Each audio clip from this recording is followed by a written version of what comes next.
आदाब, नमस्कार। आज पटना जिला के सदीसोपुर में आरओबी का लोकार्पण किया गया। प्रधानमंत्री नरेंद्र मोदी जी के द्वारा वीडियो कॉन्फ्रेंसिंग के जरिए इस मौके पर पाटलिपुत्रा सांसद रामकृपाल यादव जी उपस्थित थे और मनेर विधायक माननीय भाई वीरेंद्र जी उपस्थित थे। भारत के सपने को साकार कर रही है। देश आज बदलते भारत की तस्वीर पेश कर रहे हैं। ऐसे शानदार स्टेशन पहले लोग विदेशों में ही देखते थे, अब भारत में भी ऐसे स्टेशन बन रहे हैं। इसी दिशा में आज एक स्वर्णिम अध्याय जोड़ रहा है।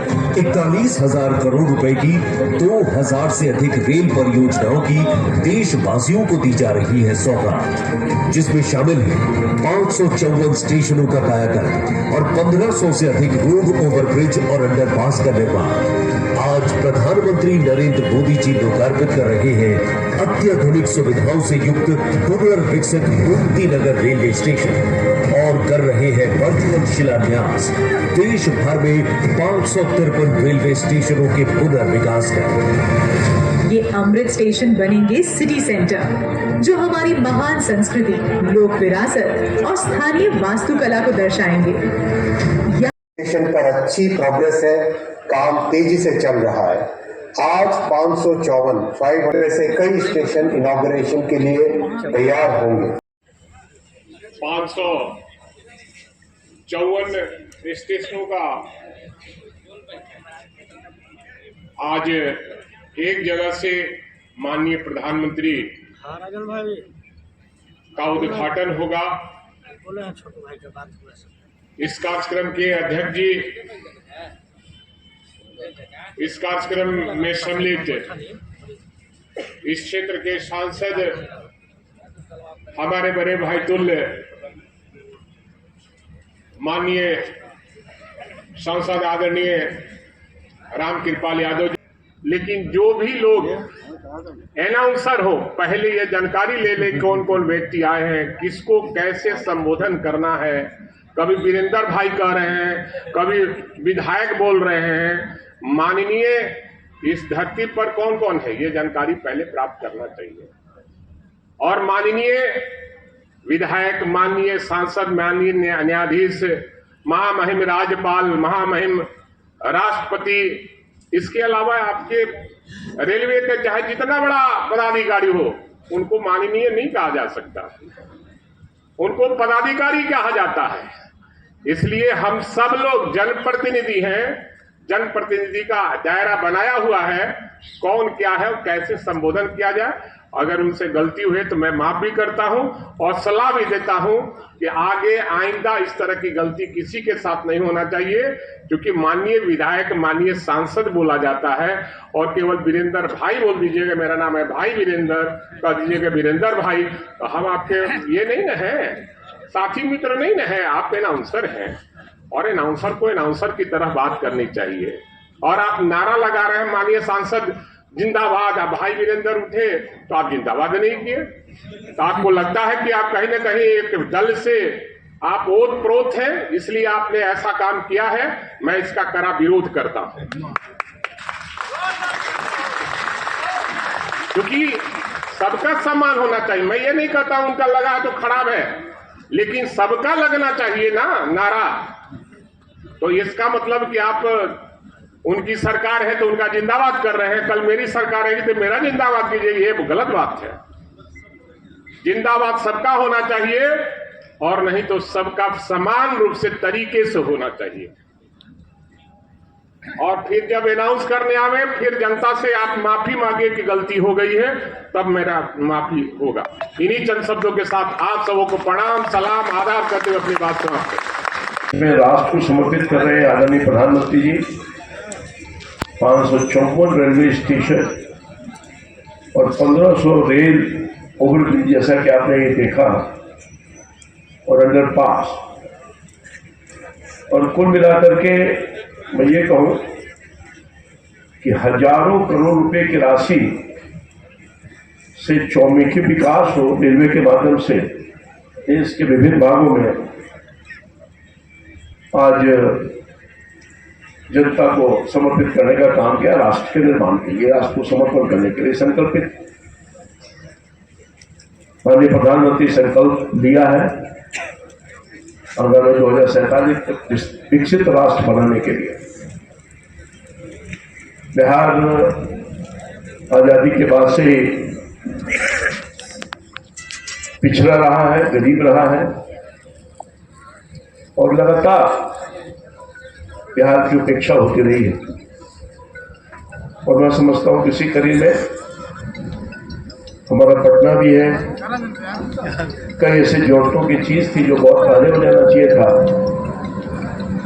मगर शायद नहीं हो पाया।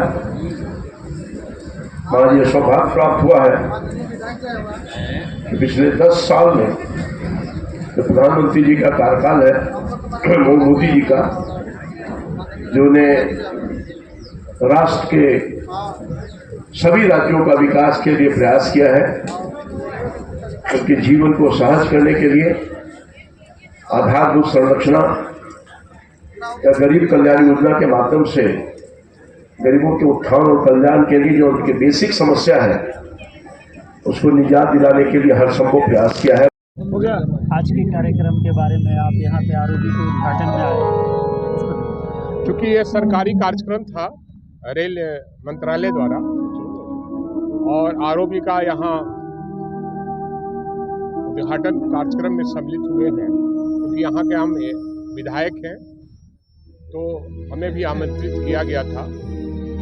लेकिन जिस तरह से कार्यक्रम किया जा रहा है ये अच्छी बात है, लेकिन जिस जगह कार्यक्रम करने आए हैं सदीसोपुर, ये सदीसोपुर स्टेशन का पूर्ण रूपेण स्टेशन का दर्जा नहीं है। नागरिक जो सुविधा है उससे यह स्टेशन वंचित है। कई गाड़ियां यहाँ रुकती थी, वो गाड़ियां आज के दिन में नहीं रुक रही है। इसलिए मैंने मांग किया है कि नागरिक सुविधा उपलब्ध कराया जाए, सदीसोपुर स्टेशन को पूर्ण स्टेशन का दर्जा दिया जाए और नागरिक सुविधा उपलब्ध कराया जाए। और जो गाड़ी कमी है सर, शौचालय एक तो नहीं है, पहला तो शौचालय नहीं है और जीर्णशीर्ण अवस्था में यह स्टेशन है। आप देखेंगे तो लगेगा कि कई 100 वर्ष पुराना ये स्टेशन है जिसका डेंट पेंट भी नहीं होता है। विधायक जी, आपका भी क्षेत्र है, यहाँ के वर्तमान सांसद रामकृपाल यादव जी का क्षेत्र है। संबोधन को लेकर कहीं ना कहीं आपने निशाना भी साधा कि शायद सांसद को, बीजेपी को ज्यादा प्राथमिकता दिया जा रहा है। नहीं, आपके साथ कहीं हाँ, इसलिए ऐसा है है कि यह कार्यक्रम सरकारी है, किसी दल का कार्यक्रम नहीं है। बिहार सरकार का सरकारी कार्यक्रम होता है तो वो बिहार सरकार का कार्यक्रम होता है, उसमें माननीय सांसद, माननीय विधायक शामिल होते हैं। उसी तरह यह भारत सरकार के द्वारा कार्यक्रम है, किसी पार्टी का कार्यक्रम नहीं है। और जो संबोधन कर रहे थे, हो सकता है जानकारी के अभाव में कर रहे हों। मैंने उनको टोकने का काम किया कि हम वीरेंद्र भाई नहीं, भाई वीरेंद्र हैं और माननीय विधायक हैं। और एमपी साहब का नारा लगा रहा था जिंदाबाद का। हम कहा कि जिंदाबाद लगना चाहिए तो सबका और नहीं तो किसी का नहीं लगना चाहिए। सरकारी कार्यक्रम है, आप बीजेपी का कार्यक्रम करते हो, हम अपने दल का कार्यक्रम करते हैं, आप जिंदाबाद कराओ, कोई दिक्कत नहीं है। लेकिन यहाँ लगता है कि मैनेज करके सबको हड़का के आके जिंदाबाद मेरा कराना। विपक्ष में तो सर दोनों एक साथ आज एक मंच में कैसा कम? नहीं, देखिए ये नीतियों की लड़ाई है, व्यक्तिगत मतभेद किसी से नहीं है और न होना चाहिए। राजनीति साफ सुथरा होनी चाहिए, नीतियों की लड़ाई है और नीतियों की लड़ाई हम लड़ते रहेंगे। वो अपनी नीति का प्रचार करेंगे, हम उनकी नीति का विरोध करेंगे, हम अपनी नीति का प्रचार करेंगे और लोगों को अपने तरफ आकर्षित करने का काम करेंगे। लेकिन बीजेपी का मतलब जुमला पार्टी होता है, बड़का झूठा पार्टी होता है। ये जुमला है, देश को बर्बाद किया मोदी ने, देश को रसातल में पहुंचा दिया।